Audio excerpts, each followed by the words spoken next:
ఓం మహాగణాధిపతయే నమః. ఓం గురుభ్యో నమః. ఓం శ్రీమాత్రే నమః.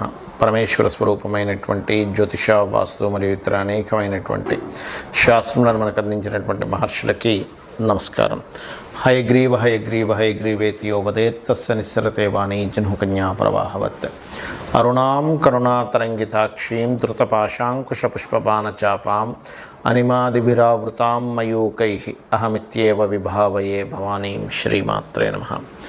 మనం ఈరోజు చెప్పుకోబోయేటువంటి అంశం ఏమిటి అంటే, ఒక్కొక్క అంశము వల్ల వారు దారిద్ర్యాన్ని అనుభవిస్తూ ఉంటారు.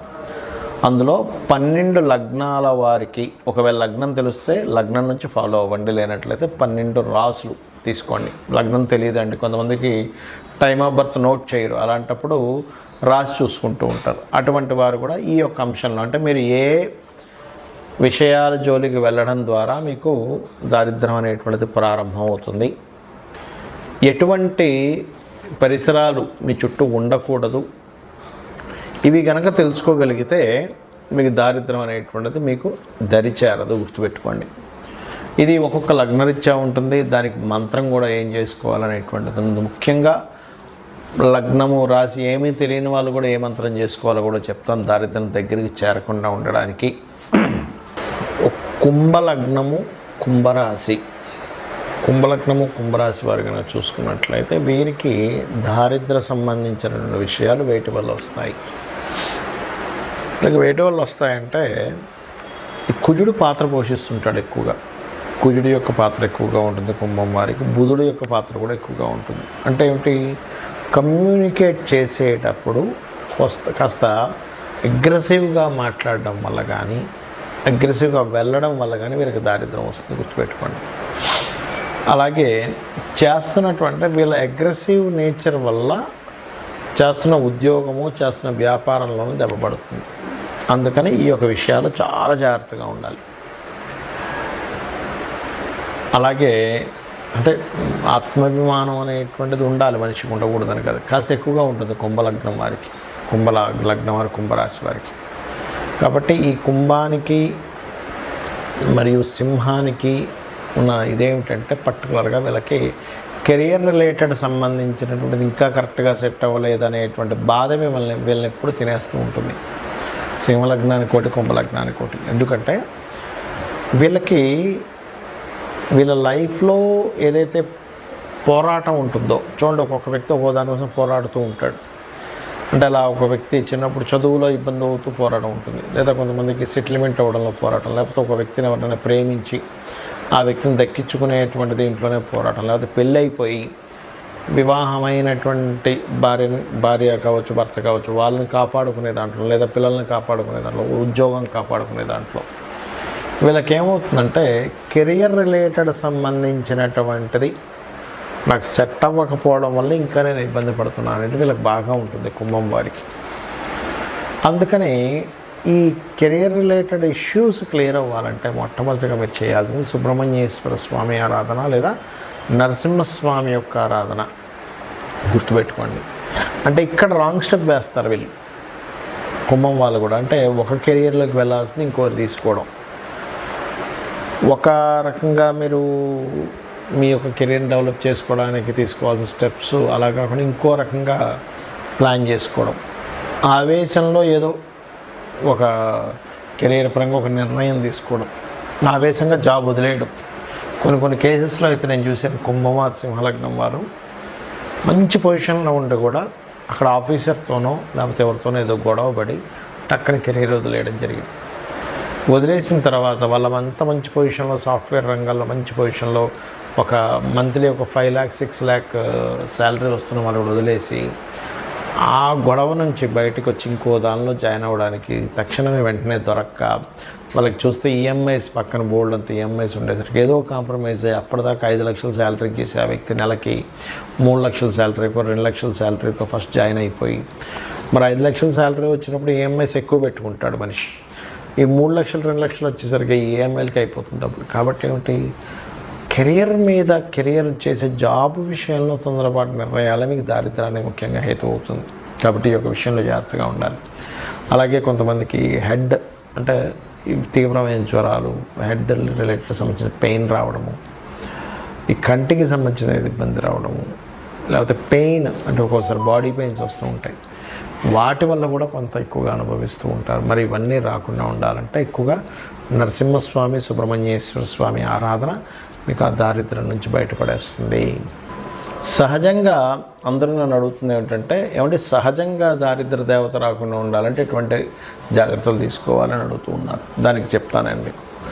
ఒకటి గుర్తుపెట్టుకోండి, ఇంట్లో గనక సూర్యోదయం అయిన తర్వాత కూడా ఎక్కడ పక్కలెత్తకుండా నిద్రపోతూ ఉన్నట్లయితే దారిద్ర దేవత ఖచ్చితంగా ఇంట్లో ఎంటర్ అవుతుంది. అంటే మీరు అనుకోవచ్చు, ఏమండి మా ఇంటి పక్కన పెద్ద బంగ్లా ఉంది, ఆ ఇంట్లో పిల్లలు అయితే అసలు పెద్దాక లేగరు, ఇంట్లో ఎవరు అసలు ఇచ్చేరైనా బాగానే ఉందంటే ఒకటే గుర్తుపెట్టుకోండి, వాళ్ళకి పూర్వజన్మల్లో చేసిన పుణ్యము వల్ల ధనాయోగం అనేటువంటిది బలంగా ఉంటుంది. అంత మాత్రం చేత వాళ్ళు హ్యాపీగా ఉన్నారని అనుకోకండి. వాళ్ళకి దరిద్ర దేవత అంటే కేవలం డబ్బులు లేకపోవడం మాత్రమే కాదు, గుర్తుపెట్టుకోండి, రోగాలు వస్తుంటాయి మనిషికి. లేనట్లయితే నిందలు ఎక్కువ పడుతూ ఉంటారు. ఇలా ఒకటి కాదు రెండు కాదు చాలా ఉంటాయి. ముఖ్యంగా రోగరూపేణ ఎవరైతే సూర్యభగవానుడు సూర్యోదయం అవ్వకముందు ఎవరైతే నిద్రలేస్తారో వాళ్ళకి రోగాలు వచ్చేటువంటి ఛాన్సెస్ తక్కువగా ఉంటాయి. సూర్యోదయం అయినా కూడా అలాగే నిద్రపోతుంటే రోగం వచ్చే ఛాన్సెస్ ఎక్కువగా ఉంటుంది. ఎందుకు అంటే ఈ రోగానికి సూర్యుడికి సంబంధం ఉంటుంది.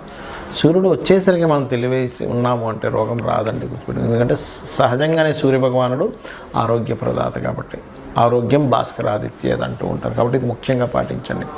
అలాగే ఇంట్లో పాత వస్తువులు, శాస్త్రం ఏం చెప్పిందంటే పాత మనుషులు అంటే బాగా ఏజ్డ్ పర్సన్స్ ఇంట్లో ఉండాలి. ఎందుకంటే వాళ్ళ సూచనలు వాళ్ళ అనుభవాల ద్వారా మనం రక్షింపబడతాం. కానీ విరిగిపోయినవి పాడైపోయిన వస్తువులు ఇంట్లో ఉండకూడదని చెప్పింది. అవి ఎంత ఎక్కువగా ఉంటాయి ఇంట్లో, పనికిరాని వస్తువులు అంత దారిద్ర్యం పెరుగుతూ ఉంటుంది. ఇంట్లో బూజు ఎక్కువ పట్టడము, పాత గోళ్ళగా ఉండడము, ఇల్లంతా మట్టి కట్టుకుపోయినట్టుగా పాతగా అయిపోవడం, ఇది కూడా దరిద్రానికి సంకేతం. ఇంట్లో చినిగిపోయిన వస్త్రాలు ఉన్నట్లయితే, ఇప్పుడు ఒకటండి, ధనం లేదు, బాగా పేదరికంలో అనుభవిస్తున్నారు, చినిగిన వస్త్రం వేసుకోవడమే అతనికి ఇంకా గత్యంతరం మరొకటి లేదన్న వాళ్ళకి మనం ఏం చేయలేం. కానీ కొంతమంది ఏం చేస్తారంటే తెలియక చినిగిన వస్త్రం ధరిస్తారు. ఏం కాదులే, డబ్బులున్నా కూడా కొంతమంది అటువంటివి ధరిస్తే దారిద్ర దేవత వస్తుందని చెప్తుంది శాస్త్రం. ఎందుకు అంటే చెప్తాను చూడండి, చిన్న లాజిక్ ఇక్కడ ఏం లేదు. చినిగిన వస్త్రం వేసుకొని ఎక్కడికి వెళ్ళాను, చూశాడు, మన మీద అంచనా ఆ వ్యక్తికి చినిగిన వస్త్రాలు వేసుకున్నా అంటే ఈ వ్యక్తి దగ్గర ఏమీ లేదేమో, చాలా దారిద్ర్యంలో ఉన్నాడేమో, ఈయనకి పెద్దగా మనం మర్యాద ఇవ్వవలసిన పని లేదు అనుకునే వాళ్ళు కూడా ఉన్నారు. అందరూ అలా ఉన్నారని నేను చెప్పట్లేదు. కాబట్టి ఆ యొక్క విషయంలో వస్త్రం చాలా జాగ్రత్తగా ఉండాలి. వస్త్రం చాలా మంచి వస్త్రం వేసుకోవాలని మనకు శాస్త్రాలు చెప్తున్నాయి. అలాగే మరొకటి ఏంటంటే, ఇక్కడ మీకు లగ్నం తెలియదు, రాశి తెలియదు, కానీ దరిద్రం రాకూడదు. కొన్నిసార్లు ఏమవుతుందంటే దారిద్ర భావము అని ఉంటుంది జ్యోతిష్ శాస్త్రంలో. 3వ స్థానాన్ని దారిద్ర భావము అంటారు. ఆ 3వ అధిపతి గనక మీకు లగ్న సంబంధాలు ఏర్పడినప్పుడు ఎప్పుడు ఏదో ఒక పెయిన్, ఏదో ఒక దారిద్రం మీ వెంట పడుతూనే ఉంటుంది. అప్పుడు మీరు చేయవలసింది ఏమిటంటే, విష్ణు సహస్రనామాల్లో ఒక నామం ఉంది దీనికి. మీకు దారిద్రం పోవడానికి, మీకు ఎప్పుడు పెయిన్ ఉంటే పోవడానికి ఏమిటది అంటే, ఓం మధుసూదనాయ నమః. ఈ నామం మీరు ఎంత చేస్తూ ఉంటే అంత దారిద్రం అనేటువంటి తగ్గుతుంది. కొంతమందికి థర్డ్ కనెక్టివిటీ వచ్చినప్పుడు దారిద్రం ఉండదు, కానీ అది ఎలా ఉంటుందంటే ఎప్పుడూ కష్టపడుతూనే ఉన్నానండి, చిన్నప్పటి నుంచి నా పని కష్టపడటమే, చిన్నప్పటి నుంచి ఏదో పెయిన్ అనుభవించడమే అంటూ ఉంటారు. అటువంటి వారికి కూడా ఈ యొక్క మంత్రం బ్రహ్మాండంగా పనిచేస్తుంది, గుర్తుపెట్టుకోండి. అలాగే ఇంకొక విషయం ఏంటంటే, ఇంకో దారిద్రం గురించి చెప్తాను. మనం తిన్న కంచంలో కడగకూడదు. తిన్న కంచంలోనే కడిగేస్తారు చాలామంది. శాస్త్రాల్లో మనకి మనం ఏదైనా ఆహారం భుజిస్తున్నామంటే దాన్ని యజ్ఞం కింద చెప్పారు. ఇది ఒక యజ్ఞము. మరి యజ్ఞం చేసిన దగ్గరే మనం చేయి కడుక్కుంటాము, యజ్ఞ గుండంలో కడుక్కోం కదా. కాబట్టి తిన్న కంచం అంత పవిత్రమైనటువంటి విషయంగా చెప్పారు కాబట్టి అది చేయకండి. ఇక మరొక విషయం ఏంటంటే, చాలామందికి అలవాటు అయిపోయింది ఈ మధ్యకాలంలో సూర్యోదయానికి ముందు స్నానం చేయమని చెప్తుంది, కానీ సూర్యోదయం తర్వాత స్నానం చేయడం, ఇవన్నీ కూడా దారిద్రానికి హేతువులు. మరొక విషయం ఏంటంటే, దీంతోపాటు మీరు చాలామంది చేతిని తల మీద పెట్టుకుంటూ ఉంటారు. తల మీద చేయి పెట్టుకోకూడదని చెప్తూ ఉంటారు. ఎందుకంటే ఇది లక్ష్మీ స్థానంగా చెప్తారు. ఈ లక్ష్మి ఎప్పుడు తలకెక్కకూడదట. తలకెక్కితే దారిద్ర్యం అని చెప్పి మనకి దత్తాత్రేయ చరిత్రలో ఉంటుంది.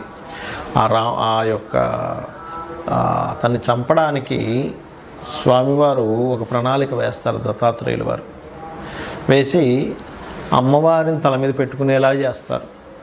వెంటనే ఆ రాక్షసుడు హతం జరుగుతుంది. కాబట్టి పెట్టుకోకూడదని చెప్పి చెప్తుంది శాస్త్రం. దీనికి మళ్ళీ ఎక్కడెక్కడ చేయబెట్టుకుంటే మంచిది అనేటువంటి పాదం దగ్గర, మోకాళ్ళ దగ్గర, కాళ్ళ దగ్గర, పొట్ట భాగంలోని, ఈ రకంగా ఈ నుదుటి భాగంలోని ఇక్కడ చేతులు పెట్టుకొని కొన్ని నామాలు, లలితాసహస్రనామాలు చదివితే అదృష్టం కలిసి వస్తుందని చెప్పింది శాస్త్రం. ఎక్కడా కూడా మీరు ఓన్లీ తల మీద పెట్టుకోకుండానే కాకుండా ఎక్కడ ఏ బాడీలో ఏ పార్ట్ దగ్గర మీకు హస్తాన్ని పెట్టుకుని మంత్రం చదువుకుంటే మంచి ఫలితాలు వస్తాయి అనేటువంటిది కూడా చెప్పింది చెప్పాలంటే. దానికి మళ్ళీ తగ్గట్టుగా దానికి సంబంధించినటువంటి రెమెడీస్ కూడా చెప్పడం జరిగింది. అలాగే మరొకటి ఏంటంటే ఈ దారిద్ర్యం అనేటువంటిది ఒక్కోసారి మనకి జన్మజాతకంలో 3వ అధిపతి మహాదశలు నడిచేటప్పుడు కూడా ఉంటాయి. మరప్పుడు ఎలాగ దాన్ని జయించాలి, ఎందుకంటే ఆ మహాదశ నడుస్తుంది కదా అన్నప్పుడు ఒకే దగ్గర స్థిరంగా ఉండకుండా మారుతూ ఉంటే మీ లైఫ్ బాగుంటుంది. అప్పుడు ఎందుకంటే 3వ అధిపతి లగ్న సంబంధం ఏర్పడింది, ఎవరికైనా దరిద్ర యోగం ఏర్పడింది. అప్పుడు ఆ జాతకుడు ఆ ఉన్న ఊరు నుంచి వేరే ఊరికి వెళ్ళి బ్రతుకుతే బాగుంటుంది. చాలామంది చూడండి ఊర్లలో ఏదో పని చేసుకుని బతుకుతారు, అసలు ఎదగరు. కానీ అదే వ్యక్తి సిటీకి రాగానే మళ్ళీ బాగుంటుంది. ఎందుకు? ఆ వ్యక్తికి ఉన్న స్థలం నుంచి మారే యోగం ఉంటుంది. అప్పుడు ఆ దోషం అనేటువంటి ఆ రూపంలో పోతుంది. అలాగే మీ ఇంట్లో పాత బట్టలు ఎక్కువగా ఉన్నాయి కానీ మీరు వేసుకోవట్లేదు. అలాంటప్పుడు ఆ బట్టలను చక్కగా ఉప్పుని నీటిలో ముంచి తీసేసి ఆరబెట్టిన తర్వాత వాటిని దానంగా ఇచ్చేసేయండి. ఇంట్లో వాడకుండా పాతవి అలాగే ఉండిపోతే అది కూడా చాలా పెద్ద, అందులో ముఖ్యంగా వస్త్రాలకు సంబంధించిన విషయంలో. ఇంకోటి ఏంటంటే చాలామంది ఈ తల మీద ఉండేటువంటి, శిరస్సు మీద ఉండేటువంటి ఈ ఏదైతే జుత్తు ఉంటుందో దానికి లోపల కొంతమందికి డాండ్రఫ్ అనుకోండి, లేకపోతే మట్టి కానీ ఎక్కువగా ఉంటుంది గడ్డానికి, తలకి. అవి ఎక్కువగా ఉండడం కూడా శాస్త్రంలో మంచిది కాదని చెప్పారు. ఇక్కడ మీరు సైంటిఫిక్గా కూడా ఆలోచించినట్లయితే దానివల్ల మనిషికి రోగం వచ్చే ఛాన్స్ ఉంటుంది. రోగమే దారిద్రంగా కూడా చెప్పింది శాస్త్రం. కాబట్టి ఈ యొక్క అంశాలు జాగ్రత్తగా ఉండాలి.